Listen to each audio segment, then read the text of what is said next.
Bonjour, aujourd'hui je vais vous expliquer 5 expressions ou noms que vous pouvez utiliser à la place de dire tout le temps la France ou que vous pouvez surtout écrire. Parce que comme vous savez, en français normalement, il ne faut pas faire beaucoup de répétitions, surtout si vous passez par exemple un examen ou si vous voulez vraiment parler d'une manière un peu plus correcte, il faut éviter les répétitions. C'est pour ça qu'en français par exemple, il y a beaucoup de pronoms. Mais bon, donc aujourd'hui, on passe au sujet. Je vais vous montrer différentes expressions que vous pouvez utiliser. Donc tout d'abord, bien sûr, pour parler de la France, on peut dire la France. D'où vient le nom la France? Donc, le mot France vient du mot franc. Les Francs, c'était le nom donné à un peuple qui est venu s'installer à la Gaule. Et donc, le mot France a été pris et provient du mot franc. Donc ça, c'était notre première expression, la France. Donc la deuxième, on peut dire la Gaule pour désigner la France. Pourquoi la Gaule?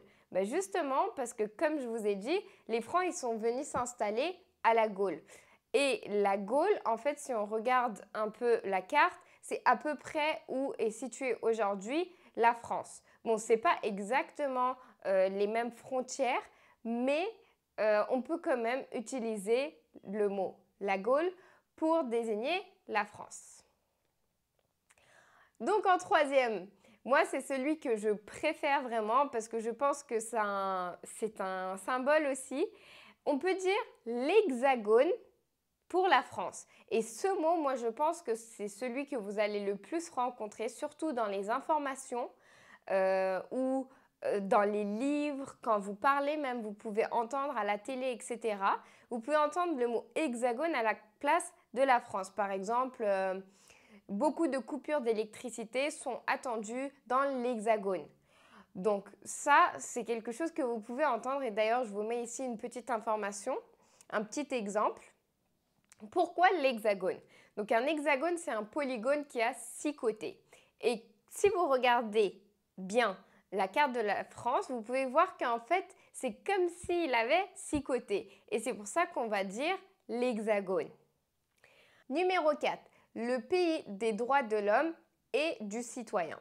Comme vous savez, en 1789 a eu lieu la Révolution française en France. Et c'est après cette Révolution française que est mis en place la Déclaration des droits de l'homme et du citoyen. Et pour cette raison-là, on peut toujours utiliser cette expression pour parler de la France. En dernier, je pense que tout le monde l'imagine un peu et ça dépend un peu comment on veut l'utiliser. Mais il y a d'autres expressions qui sont utilisées pour la France. C'est surtout en lien avec ce qui est célèbre en France ou les personnages, les célébrités, on peut dire aussi les personnages historiques. Donc pour ça, on peut surtout citer le pays du fromage. Pourquoi le pays du fromage? Parce que comme vous savez, en France, il y a une grande variété de fromages. Il est même dit qu'une personne en France peut manger chaque jour un fromage différent pendant une année. Donc il y a au moins 365 genres de fromage. Ou sinon, on peut aussi entendre le pays des Lumières pour faire référence au siècle des Lumières.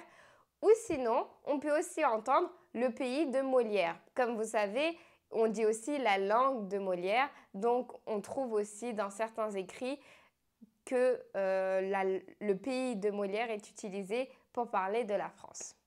Donc voilà, toutes ces expressions, c'est pour pouvoir vous montrer qu'il n'y a pas une seule manière de dire quelque chose, mais que vous pouvez toujours varier vos expressions et je vous le conseille fortement pour pouvoir mieux parler, mieux écrire.